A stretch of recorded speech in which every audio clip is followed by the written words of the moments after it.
Bueno, es un gusto realmente estar aquí. Gracias por la invitación. Nosotros somos del Cruz Ribeiro, que difunde y transmite toda la obra ribeireriana en su conjunto, ¿no? Estamos aquí también para poder mostrar toda la gama, todos los libros que también publicó Julio Ramón. Y bueno, le cedo la palabra a Rodrigo, ¿no? Rodrigo, ¿cómo estás?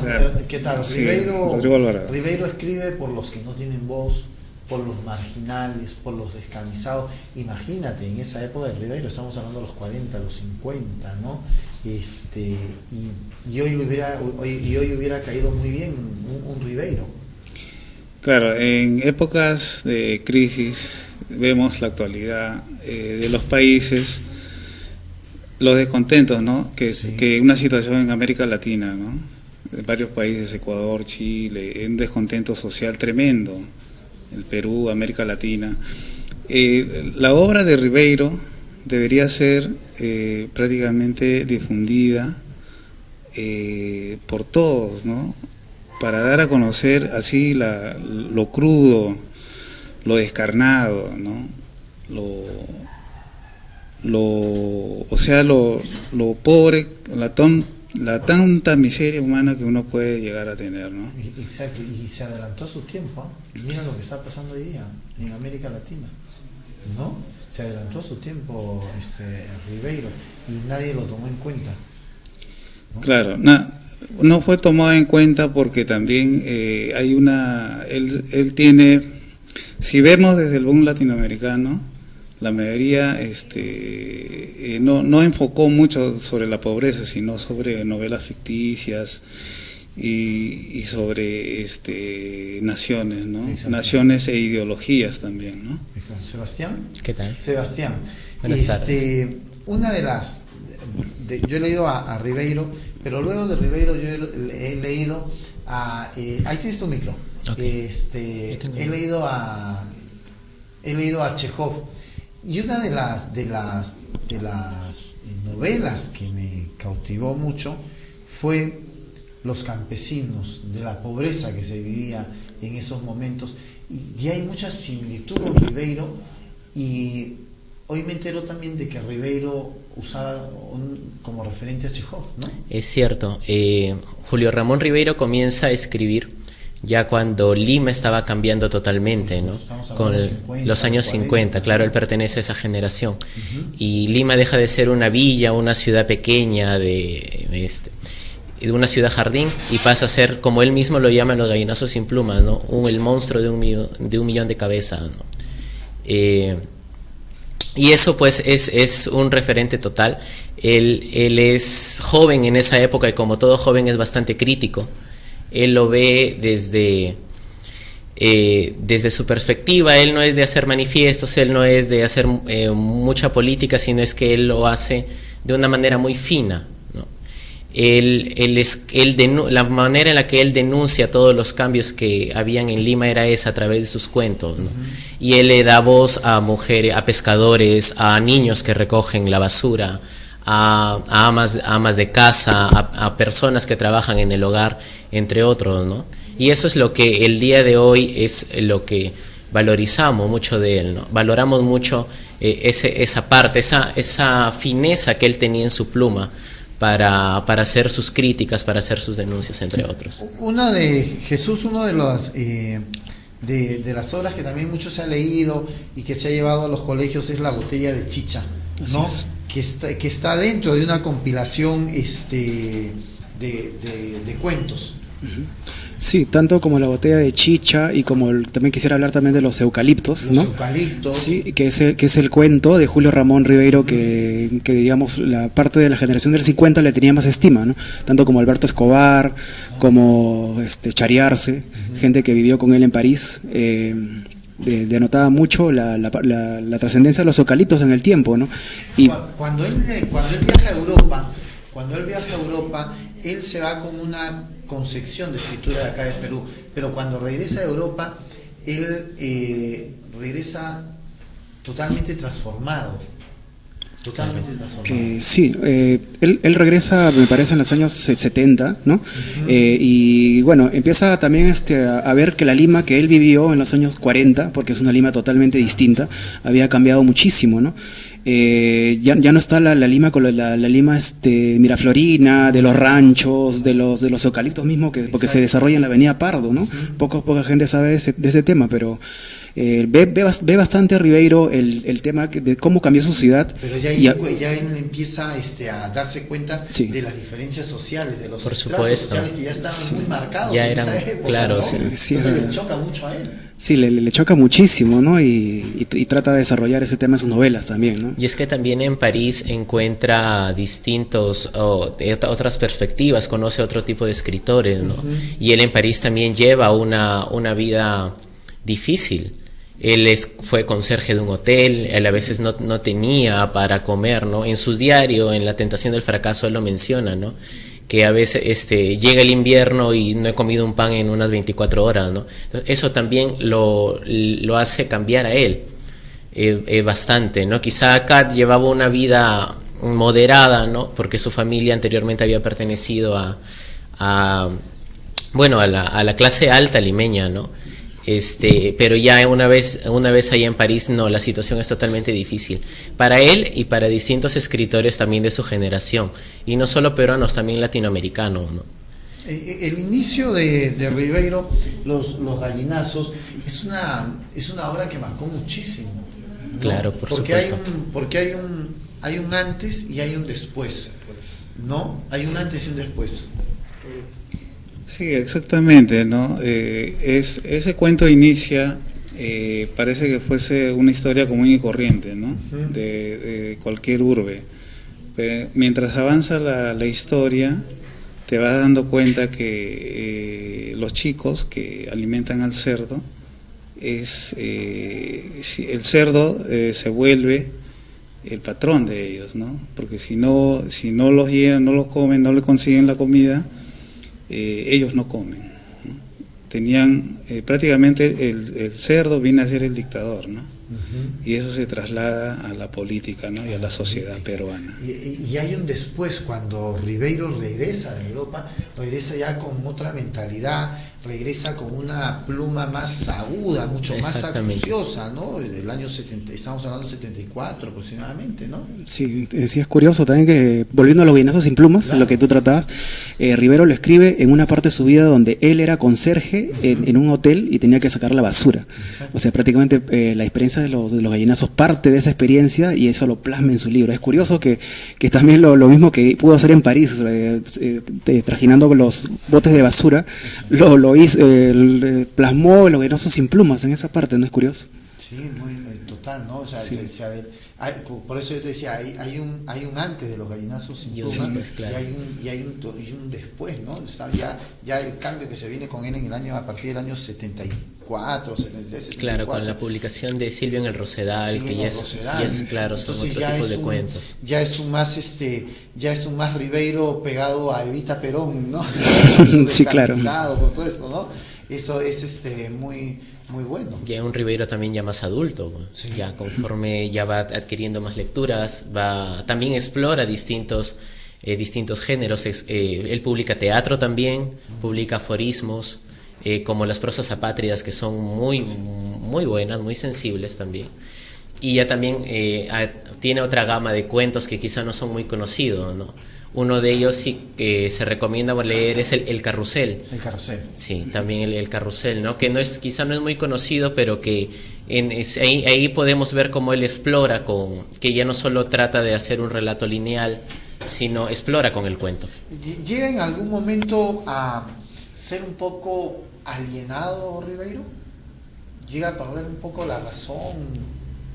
Y a mí me parece que creo que se afrancesa un poco, ¿no? Trata de tomar, digamos, costumbres un poco parisinas, ¿no? El tema de que al final contrasta mucho con la realidad que él vivía, claro, en esos momentos. Por supuesto. Sí, ¿no? Entonces cuando viene acá a una Lima en los años 70, sí, una Lima con dictadura, ¿no? La dictadura de Velasco, que él conoció a Velasco también.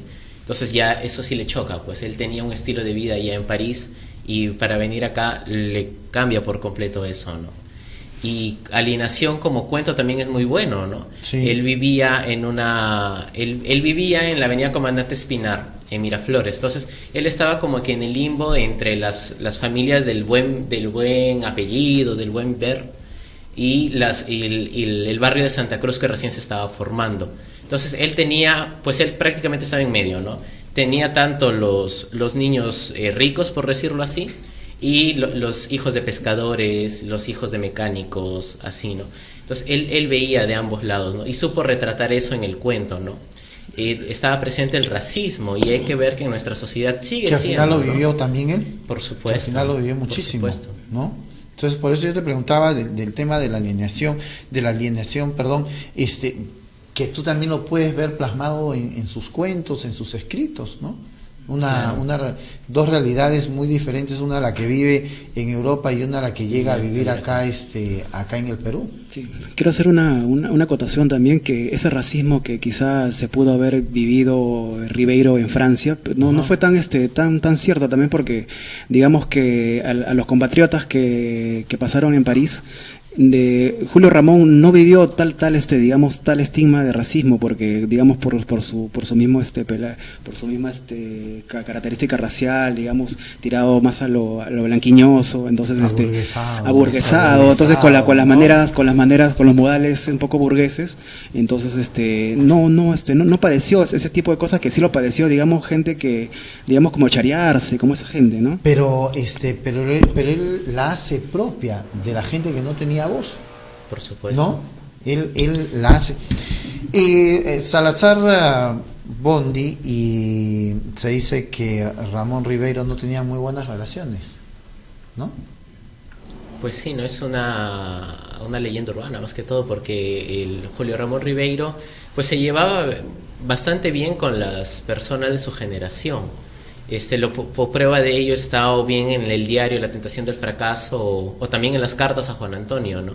Donde podemos ver que compartía, pasaba su cumpleaños con distintos escritores, ¿no? Les hacían préstamos porque su vida no era nada fácil, y sobre todo porque crecían juntos, se leían con algunos poetas, ellos llegaban a leer poesías a su departamento, uh-huh. Conocían a su esposa y a sus hijos y así. Exacto, pero esta generación, porque Salazar Bondy es un poquito más joven que Ribeiro, esta generación a veces tenía pues otro pensamiento, claro que sí. ¿no? Y en ese sentido habían ciertos choques, ciertos roces. Y para ellos Ribeiro era siempre bastante escéptico, muy difícilmente lo podemos encontrar hablando de política o firmando manifiestos. O sea, ese es un lujo lo que acabamos de ver, ¿no? Esta entrevista claro que sí. que acabamos de ver, porque él era una persona muy apartada de las cámaras, una persona que se encerraba en su casa y era él y su cigarro, claro, y su máquina de escribir. Y como te mencionaba, ¿no? Él critica a través de sus cuentos, ¿no? Él lo hace de esa forma, ¿no? Claro. Él no es esa crítica social que él hace, ¿no? Ese es un lujo que debemos de atesorar. El 6 de diciembre hay un conversatorio, cuéntenme por favor. Y yo creo que se va a tratar un poco de lo que hablaba también yo de Antón Chekhov, por ¿no? supuesto. Sí, se va a tratar la bibliografía, o sea, los libros que Julio Ramón leyó para poder plasmar su literatura.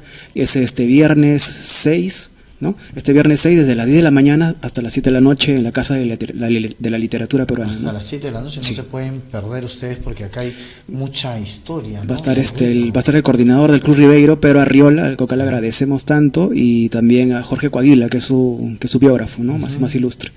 Y además de ¿Se ajusta a la realidad su biógrafo o hay algunas cosas que pues escapan sí, a la ¿no? realidad? Y estamos esperando con ansias que saques la biografía de Ribeiro también, uh-huh. ¿no? Han habido libros, han habido escritos, ¿no? Que quizá no tocan todo lo que es su vida y lo que no se sabe, ¿no? Acá hay parte de la colección de claro de que Ribeiro, sí, ¿no? Sí. Nos falta todavía algunos libros del 74, nos faltan los del 55, por supuesto. Los del 66. Va a haber una exposición bibliográfica y sí va a estar desde la primera edición de Los Gallinazos sin Plumas, ajá, hasta los cuentos que él saca en los años 90, ¿no? Imagínate que 6 Barral pues le publiquen, ¿no? Por supuesto, ¿no? Incluso en el homenaje a Julio Ramón el día domingo 24, que estuvimos todos Club Ribeiro, el Julio Ramón Cordero, hijo de Julio Ramón Ribeiro, mencionó que están en búsqueda de un editor para que edite los diarios que corresponden al periodo 78-94. Qué bueno, sería rico conversar con él. Y sería extraordinario porque nos dice que son casi 300 páginas por año, ¿no? Y hablar un poco pues de Ribeiro, ¿no? De cuando estaba encerrado en su casa, ¿no? La palabra del mudo.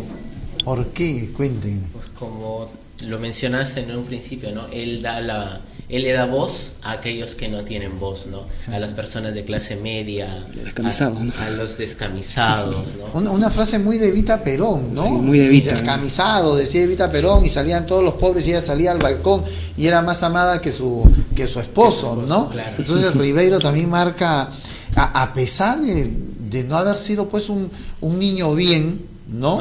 Se logra confundir con esta gente que no tenía voz en una Lima que ya estaba cambiando, años 50 ya Lima estaba dejando de ser haciendas y estábamos aburguesándonos un poco más. Así es, ¿no?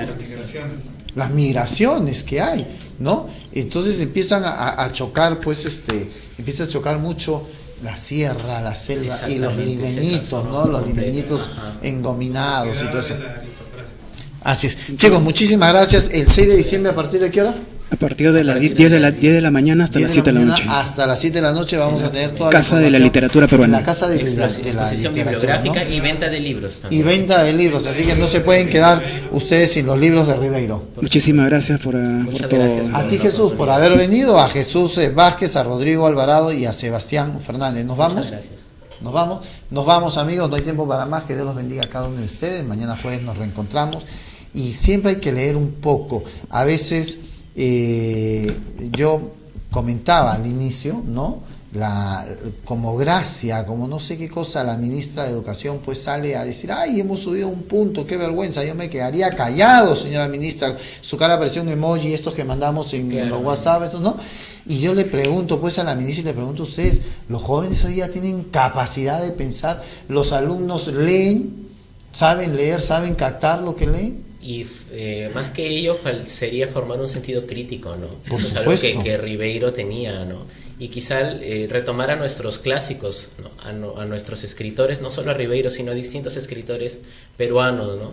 Que es necesario leer. Oye, somos uno de los países que tiene una vasta historia de escritores, de libros que han dado la vuelta al mundo, que han servido de inspiración para escritores jóvenes. Por supuesto. Y no les sacamos el jugo. Y llevamos pues a los colegios a leer qué cosa, Condorito, no sé qué cosa, y el plan lector, peor todavía. O sea, tenemos un plan lector que no funciona, ¿no? Que te hacen comprar un libro de 50 céntimos en una librería, ¿no? Y que pueden servir de autoayuda, pero es una lástima. Chicos, si Dios quiere estamos ahí, nos encontramos el 6 de diciembre y ojalá que la ministra Flor Pablo pueda ir pues también un poquito a ver si habla un poco de Ribeiro, ¿sabrá? Esperemos, ¿no? Que sí. Sabrá, ¿no? Ojalá. De Ribeiro y de Salazar Bondi para comenzar. Que Dios los bendiga a cada uno de ustedes. Chao. Gracias.